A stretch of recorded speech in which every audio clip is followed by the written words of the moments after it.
Hey there. So this is the forecast for Friday, the 28th of August, 2026. Now, ordinarily, these are the daily forecasts, but today I'm going to dedicate it purely to, or pretty much purely to, the partial lunar eclipse that's happening on the 28th of August. If you're in America, you may find that that's happening on the 27th of August.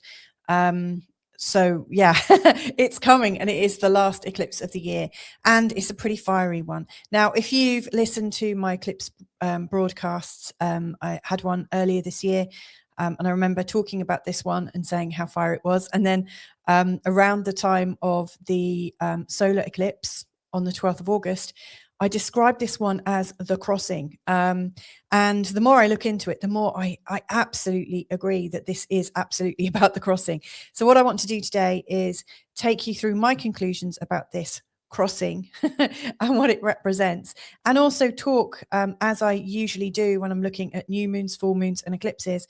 I'm going to look at some of the biggest asteroids or space points, things that I think are of interest that absolutely involve this particular eclipse. Now, that is going to include a hypothetical point, which technically hasn't been proven to exist, an asteroid, a dwarf planet, a couple of asteroids and a dwarf planet. So I'm also going to be adding in the Sabian symbols meaning as well, which I think are helpful. The reason I do this is I think the eclipses really carry a strong energy. And, you know, when we go from new moon to full moon and full moon to new moon, I think those moons, that degree that they fall on, carries us over as a critical degree for the next 2 weeks. But with eclipses, I think that degree is strong from one eclipse right the way through to the next eclipse. And I'm here to share that the next eclipse isn't happening until the 6th of February. So I will mention that at the end a little bit, because if we are going on a crossing right now, well, where are we crossing over to?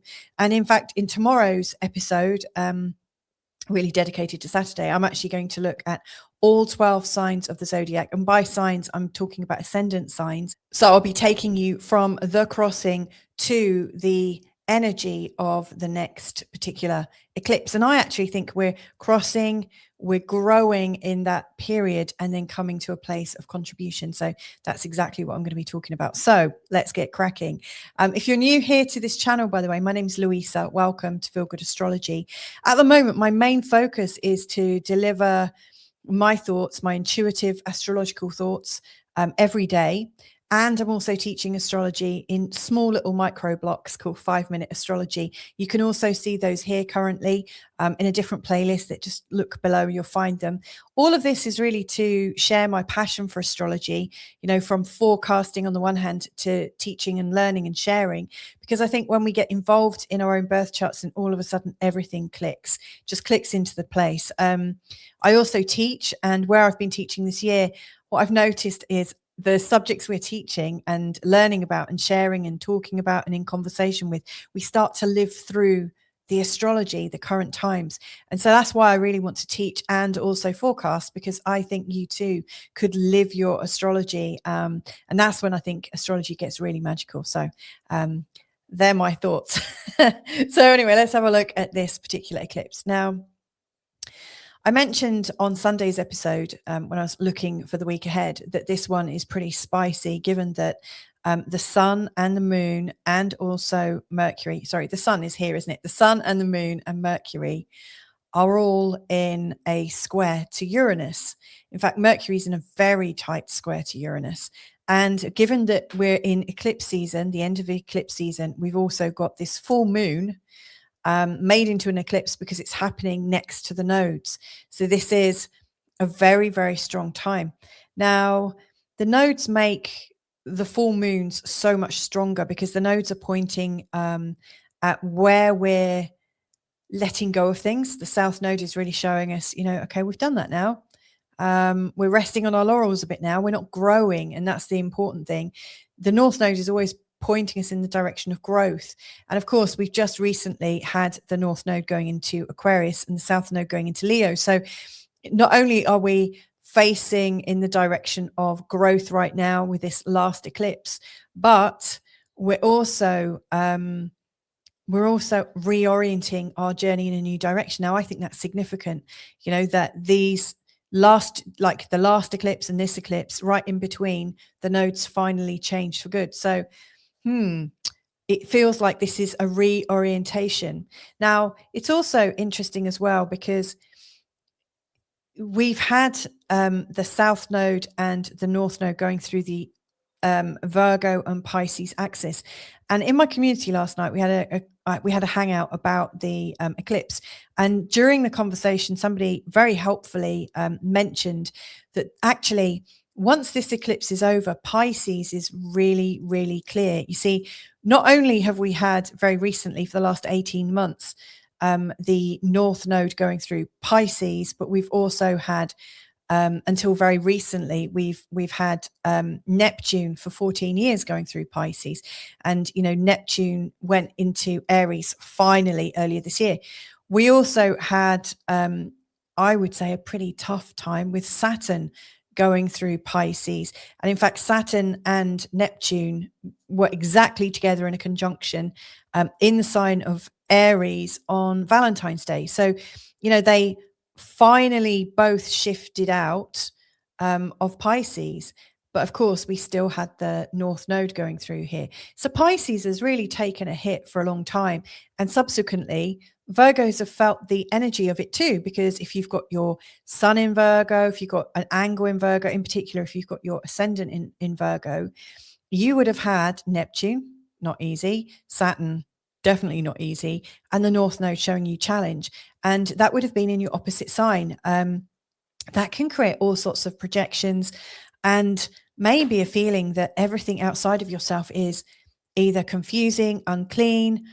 That's the sort of like Neptune energy, because Neptune can raise us up to really beautiful heights, but it can really sort of take us down quite a sort of unclean path, I guess. When Neptune is not very beautifully expressed, it can take us into all sorts of negative habits to manage our life. And Saturn is quite punitive, and Saturn coming through Pisces is very confusing. Saturn doesn't understand what it means to let go and be sacred about stuff. I mean, Pisces is such a sacred and beautiful sign, and yet it's been really challenged. And so this lunar eclipse is really that it's moving us out of that Pisces time where Pisces has been, I don't want to say afflicted, because that I don't want to sully the name of Pisces, but it's really done a double whammy on Pisces. It's been hit pretty hard. Sorry if you can hear I've got a very squeaky chair, if you can hear that. It's a bar stool. I'm on a high desk. So yeah, Pisces is really clearing up its act, and this final act of clarity is coming through a very dynamic partial lunar eclipse. So the eclipses then, this is a full moon, and full moons usually make us feel very full moony, where things build, and tensions come up, and life can get quite confusing because there's a lot of stuff going around. In particular, since the last eclipse, which was the new moon in Leo, I've spoken to so many people, and I've experienced this myself. I've experienced so much psychic phenomenon over the last 2 weeks, very much reminding me of how I was as a child, before your senses get dulled, we could say. But it's like things have been coming back online, and it's not just me that's talking about it. I've seen this in my membership. I've seen this with my clients, and it's like people are coming alive all of a sudden. It's something is activating. That's my experience of it. I'd love to hear what you think about this, whether you're also activating as well. But the Pisces energy, it's like the drop in the ocean, the ocean of emotion, we could say, the psyche, the flow of information, the flow of everything. It's almost like we're able to pull back the curtains, pull back the veils, and see something behind it very clearly. And it can be quite surprising. It can also be really a bit scary, and also a little bit overwhelming to realize that reality as we have it is maybe not true. And of course, to sort of juxtaposition it, right now we are at the most rational time in the cycle. We've got the sun in the sign of Virgo that absolutely wants to be practical, grounded, wants things to be of use, goes to a lot of effort to make things helpful, practical, of use. So it's very sort of like rational. And one of the beautiful things about Virgo, if you look at the sign of Virgo, there's the image of purity, like the idea of the harvest. And Vesta is one of the asteroids associated with Virgo. She's the goddess of the home and the hearth. She's the fire in our belly that burns out the impurities. And so there's something very beautiful about the sun in the sign of Virgo. The sun is there getting rid of the impurities, but then rationalizing everything to make everything make sense. And of course, Mercury in the sign of Virgo he's exalted. So he is absolutely happy. Mercury thinks everything through very, very quickly. Our mind should be really switched on. So this eclipse is happening when we are absolutely rational and really trying to sort things out, really making sense of things. Thinning things out, repackaging things, boxing things up. Everything is making sense. And then boom, there is this deeply emotive, deeply felt lunar eclipse coming in. And where they all meet in the middle is Uranus. And Uranus in Gemini is like really recreating a new world, like all the things we've come to trust. Earlier this year, I recorded Uranus in Gemini. I was talking about how Uranus is going to revolutionize, electricity, shipping, roads, schools, everything that we've come to need in our society, all those Geminian things that allow us to communicate, flow, exchange messages, exchange money, that our economies are able to function. Uranus is there. Yeah, helping it along at hyperspeed. And so things are going so much faster than I think human beings can actually catch up with. And so it's quite an enormous pressure. On the one hand, there's this part of us that is absolutely about our reality. Let's improve our reality. Let's refine it. Let's purify it. And then on the other hand, this full moon is saying, stop. We can't go any further with this rationalization. It's now time to take a moment and rest, recover, be open to the possibilities. I say open to possibilities because I think, Uranus is involved and he is absolutely all about possibilities, especially in the sign of Gemini. But the moon in Pisces is gentle, doesn't want to be bothered. It just wants to sense. I guess if you're being rational and very, very busy, but you're aware that there are other things coming into other parts of your mind's awareness, not just your mind's awareness, but your body awareness, your space awareness, in the same way that there are different kinds of intelligences, like spatial intelligence, interpersonal intelligence, visual intelligence. We learn in different ways. I think we feel in different ways and know in different ways. And so I really feel like our knowing and our sensing is really expanded. And while we're trying to be rational, we are feeling all these new layers of perception coming in and slotting into place. And Uranus, which is a planet of channeling, and right now, Uranus on the one hand is working overtime in terms of AI and how AI is filtering into lots of people's lives now, especially given that sort of rational energy. But Uranus is also a great big channel. If you've got a very strong Uranus in your chart, most likely you're very open and aware of what happens when something comes in, like you get a download or an upload or whatever you want to call it, that sudden knowing that just clicks into place. That's also happening at a feeling level. So this is, I think, crossing us over. Now, obviously, the crossing sounds like I'm talking that we're about to pass over. And I want to just mention something about that, because Virgo and Pisces, that polarity, if we were to compare it to the houses, I'm not saying that signs are the same as houses, by the way. However, there is a kind of match between Virgo being the 6th sign and the 6th house, and then Pisces being the 12th sign. We've got the 12th house. Those houses do match. And one of my students, Kate, I'm going to name check you. She's brilliant. She suggested that The sixth house, and this is just a little, it stuck with me because it's really helpful to remember it. The sixth house is where you do your daytime, and the 12th house is where you do your nighttime. And this shorthand, the sixth house is the most rational part of our chart. That would be this chart. If you're looking at your birth chart right now, this is your sixth house, and it describes how you are managing your life, your day to day, your money, your health, your diet, all those little bits, your pets, everything that you've got to do. It's the schedule, it's the daily grind. It's like you wake up, there it is. You've got your list of things that you need to do, and you have to do it in order. And it's a very sort of Virgoan thing. That's why I think there's so many Virgoan office managers and people that really can eat data very easily and just deal with everything and manage it really in an unflappable style. But then Pisces, sorry, that's my noisy chair again.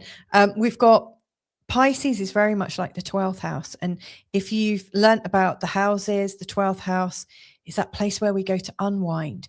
And, the 12th house is here. It's the ending of a story. And of course, if we're ending a story, we're crossing into the next one.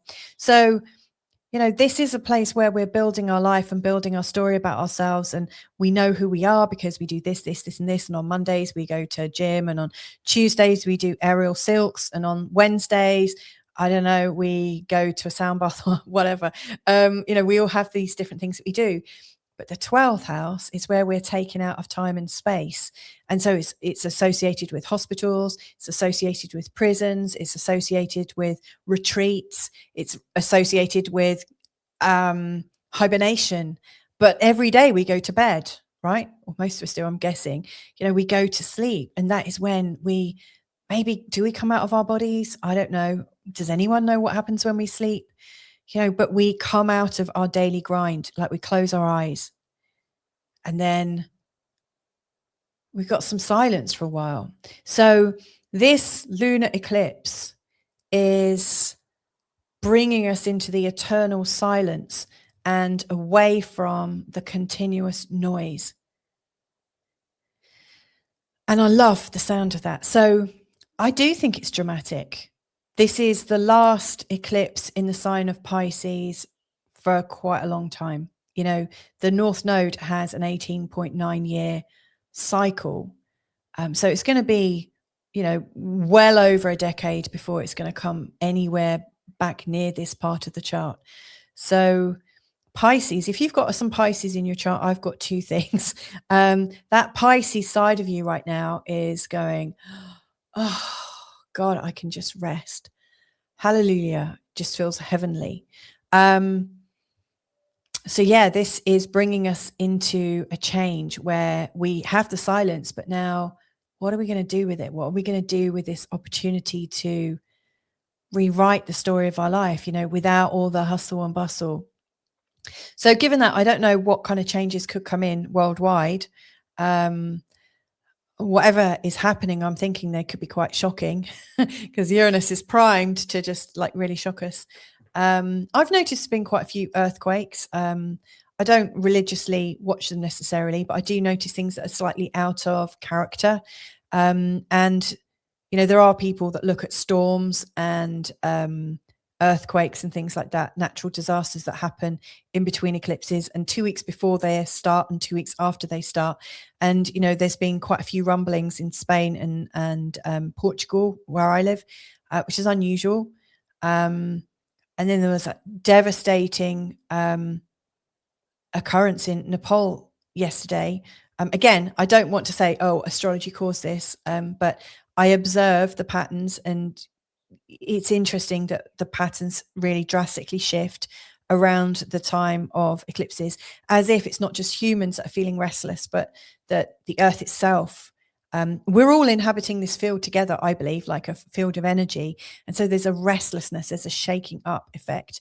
And of course, Uranus is absolutely the mover and the shaker of all the planets. It gives us a lot of that.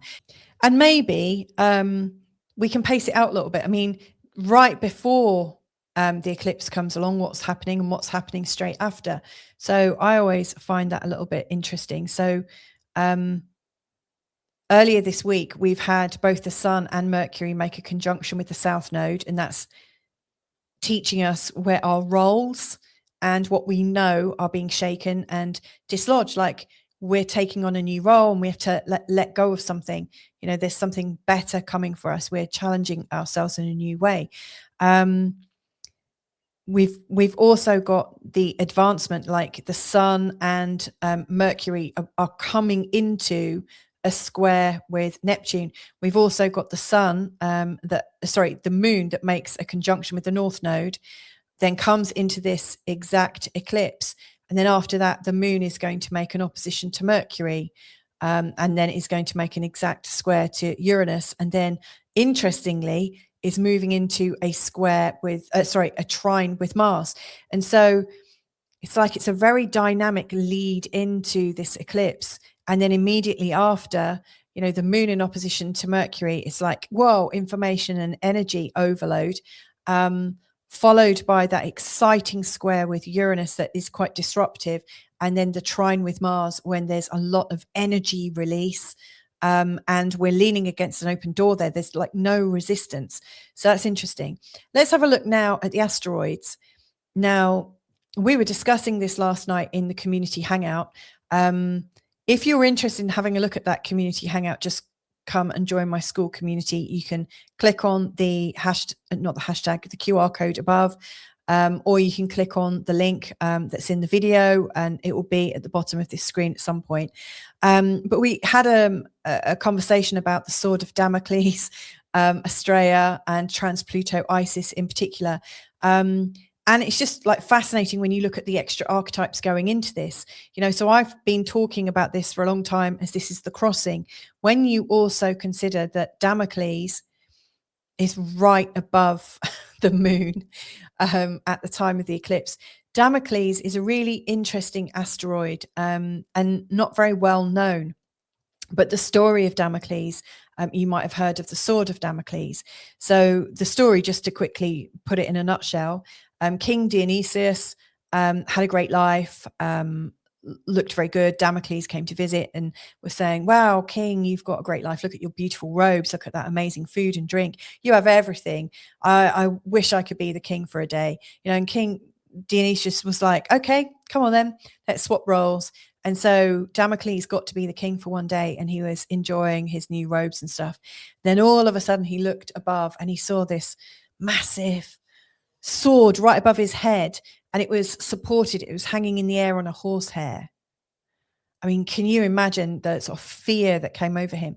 And the story is basically, when you come into power, when you take responsibility, there's a huge cost.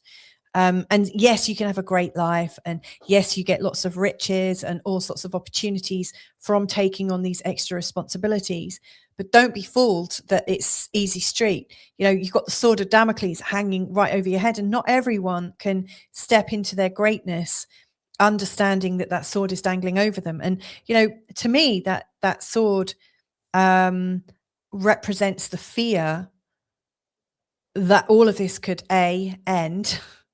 B, your reputation could be in tatters, because obviously when you become a king or when you rise up in your career, your status, your earning potential, there's always that fear that it can be taken away from you. I guess when you become a parent or when you fall in love, and it's an amazing thing, that you have these beautiful relationships that come into your life. And then the moment you realize how great it is and the extra responsibility of it, the biggest fear often is, what if it goes? Sorry, that's a nervous laugh, nervous giggle, because I recognize the thinking that we often have. And so it's interesting that this great big T-square we've got with Uranus and this eclipse, and Damocles is dangling right over it. So not only do I think it's almost like a point of no return where we have to step I still do think we've got choice. I don't think it's all written out for us. I do think we can step into our, blueprint. We can step out of it. I do think we're always encouraged to get back in, like life keeps re-inviting us. But to me, it feels like we are really at a crux point now where the life we've been manifesting for ourselves is actually much closer than we think. But it's going to take some real courage to stand there knowing that the pain of losing what we've got could be the thing that stops us from moving to attain it. So it's a really big thing. And when I was looking at its orbit, because I'm fascinated by all these things, it's got a massively erratic orbit. I've never seen anything like it. It spends, like, I was looking through lots of charts from like 1940s right up to modern day. And most people, when I check their chart, they've got Damocles in the sign of Aquarius. And that is because it's got a 40-year orbit around the zodiac, but it spends over 30 years of it in the sign of Aquarius, and then it whizzes around the rest of the chart. In fact, it pretty much zips around the chart. The last time it zipped around everywhere was between 1989 and 1991. So now I'm thinking in my head, oh, wow. I mean, that's a really special era, like those 3 years, because the astrology was really crazy at that time and very fascinating, really fascinating astrology around that time. And now I know that they've got Damocles, the sword of Damocles, hanging over their heads in really extraordinary and interesting ways. For most of us, we've got it in the sign of Aquarius. And of course, Aquarius, that gets my attention because that's where Pluto is. That's where the North Node is right now. So yeah, for most of us, the North Node is awakening our sword of Damocles, over the next 18 months, whether we do it with this partial lunar eclipse right now, or if we just kind of wait. I think we're all going to get our time to be a hero, our time to step into our new power, our new emotional power, maybe our new psychic power, maybe just recognizing we can come into acceptance would be a bloody good start, right? So that's interesting. Then Estrella. Now, again, I'm maybe brutalizing the mythological story because I'm putting it in a nutshell, and I'm putting my own context around it.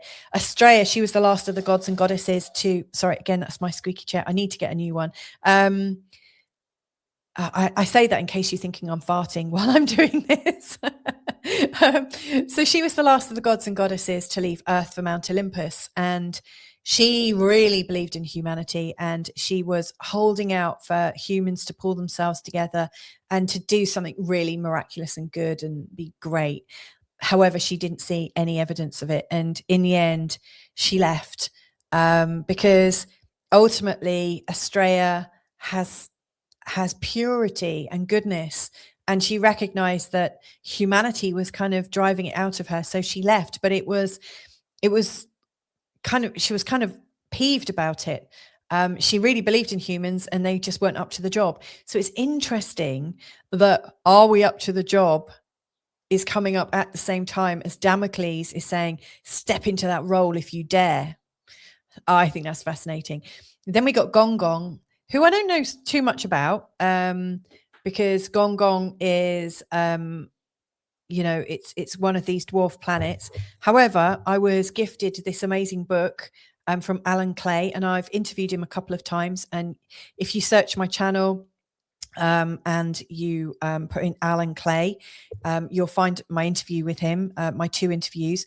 Gong Gong is one of our he's out in the furthest reach of our solar system, and Gong Gong is representing compassionate empathy. I mean, when you get that far out, these planets have such a slow move around the zodiac, and they are working at a super, super, super high consciousness. It's not easy to necessarily ground their energy in, but he's bringing a compassionate empathy. It takes walking a mile in someone else's shoes to a whole new level. This is really encouraging us to walk in somebody else's shoes, almost like it's a complete practice, like we do it all day long. It's encouraging the social interactions, the interactions with everyone, even if you don't feel like it, even when you go into massive rage and you've got like big, big feelings. Gong Gong, encourages us to like drop the shit. Just like drop it and come back into the moment, come back into the empathy. So it's huge. So when we're looking at this eclipsed moon, it's talking about massive levels of empathy and coming into a superhuman level of empathy. So that's what leads your life to be pure and to stand something. And if something's not pure enough for you, to walk away from it. I mean, Australia left the humans, and Damocles, standing into your power, even though you know it could be taken from you. I mean, that is, I would say these three together, it's like compassionate principles, compassion in action. And then let's not forget trans Pluto Isis. Now, this is the hypothetical that I mentioned. Interestingly, around the time of the Lion's Gate, I was talking about the journey of Osiris and Isis and their stories in Egyptian mythology. They were brother and sister and also lovers, weirdly, according to different accounts. But Osiris was ripped to pieces and all his dismembered pieces were put all over the world. And Isis, distraught, she went about collecting all the pieces and reconfigured Osiris. She had to use her own creative intelligence to recreate his phallus that she couldn't find. So she was sculpting a new penis for him and putting him together. Now, trans Pluto Isis is talking about something that's unseen but utterly real, and that's, you know, our spiritual resurrection, that energy again of purification of power, rising from trauma or crisis. And it speaks specifically about the purification and truth, you know, where we walk away from false idols, where we realize what is a false authority and we let it go, where we go through a massive death and dying and come back into the rebirth, but also the soul purpose that arises within us. So when you are putting these together, I really think how we've got life configured with the deeply rational, and then, you know, all of the imaginary world, the other realities around us that we sense, you know, that's all sort of assigned to, oh, that's not important, that's what happens when we sleep, or that's what happens when we go to a retreat once a year or once a decade, you know. Like we're mostly living in here, but trans Pluto Isis is asking us to go and collect all the old bits, all the old dismembered pieces of ourselves and start to stitch them back together. This is the time of your resurrection. And you might be ready to stand for something in a way that you haven't for such a long time. Now, let's see what the Sabian symbols are saying, and then let's draw this to a close, because I have to say, after this, I need a bit of a deep breath and a glass of water. It's pretty deep. So the Sabian symbols then, and I love Linda Hill's, and I'm always using hers when I do these. Her book is brilliant. You can go to www.sabiansymbols.com. And if you don't want to have a book delivered, you can actually buy her ebook online. And I think it's very reasonable. It's $22, I think. So yeah, the lunar eclipse is at 4 degrees Pisces. And it comes up with Church Bazaar. It always gets rounded up. But again, you can try your own symbols out on her website. So Church Bazaar. This shows being able to work with others for the needs of the community. So that's screaming Aquarius at the moment. In a church bazaar, people come together, bring homemade jams, bits and pieces, bric-a-brac, handcrafts, and things they've donated. A church bazaar is a great place to meet others, find a bargain, and help the community build a bigger and better sense of cohesion. Raffles and charity drives can have small donations building into worthwhile amounts to help those who are in need. You may donate some of your time, energy, or possessions for benevolent needs or benevolent ends. To me, this is like talking about the sword of Damocles people who were born from 1950s to the late 1980s, and then from the mid 90s onwards, because we've all got Damocles in Aquarius, and Aquarius is obviously huge in volunteering. The nodes are there at the moment. Pluto's there, talking about community, like coming together and helping others. It's also talking about that sort of social energy as well. Interestingly, with the church bazaar, it's a fly in the ointment, isn't it, of the corporates, like the corporate world that I think is wanting to get money online and ditching actual real cash, hard cash, making everything online so that everything is itemized and you can't like give your niece some money on her birthday or something, or pay a kid to mow your lawn. I mean, it's ridiculous, isn't it, that hard cash could just be taken out of commission. But the church bazaar, that kind of energy to me is speaking of us keeping something alive. Something is bringing us back into our communities. And of course, the North Node in this direction is also doing that. This always brings some type of tangible reward. Old-fashioned values can be brought into the community through commerce and the warmth of sharing. Exchanges of spiritual knowledge, overcoming loneliness and alienation, selling things, the issue of worth, collection plates, bric-a-brac, bargains, pooling efforts, fundraising. So this is talking about a togetherness that I think we're maybe losing in successive generations. And to be frank, I see that this is a way of thinking. It's a way of being. And it's done beautifully in Portugal. We went out for a walk the other day, and when we came back, there's a big bag of pears, organic pears as well, from a man that we barely know. We just waved to him and he cycles past our house most days. And I think my husband's had one conversation and he had a glut of pears. So like, you come back, you might leave your front door open or like unlocked. You come back and you haven't been broken into, but someone's just left a bag of oranges or something for you. It's really charming. It's gorgeous that when we've got too much, we can share, that we don't have to hoard it. And of course, that becomes more possible when we know our neighbors and when we participate. So I think this is really talking about participation. And there's nothing wrong with participating online, just because I've spoken about it here and it sounds like it's handcrafts and it's in real life, or IRL, as youngsters say, my kids say. But like however we can help each other, I think this is a really strong totem. Now, when we go to the sun, which is in Virgo at 4 degrees, now this got my attention as well. A person becoming aware of nature spirits and normally unseen spiritual energies. This symbol implies strong feelings of another level of awareness around you, exactly what I was talking about. Your rational mind is at times being overshadowed by intuitive thoughts and feelings. Your imagination or spirituality is showing a clearer path to understanding and knowledge. Equipped to see the invisible, you penetrate into the mystical levels of life. There may be messages to bring back into your waking consciousness. This can show a creative, attuned mind that can perceive subtle phenomena, shifts and changes in the environment. Tap into your clairvoyance, but don't be thrown off track by it. Creative fantasies, fairy tales, seeing things, or just imagining things. Fantasizing about people or experiences, attuned mind, seeing entities, fairies, and nature spirits. So again, that's really mirroring what I'm sensing, with the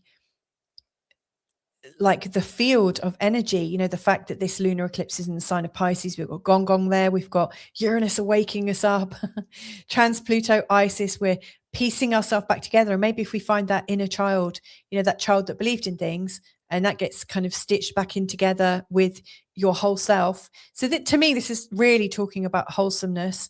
And, lots of people have spoken about humans suddenly coming online. I was thinking earlier about X-Men, and how, there might be people like sleeper people all around the world that have got these amazing, maybe we're all sleeper humans, that all of a sudden we wake up with these new abilities, like we are coming into ourselves. So I honestly do believe this is really strong. And I love to see what's happening with them. So my last thought then is the next eclipse is coming up. It's in Aquarius on the 6th of Feb 2027.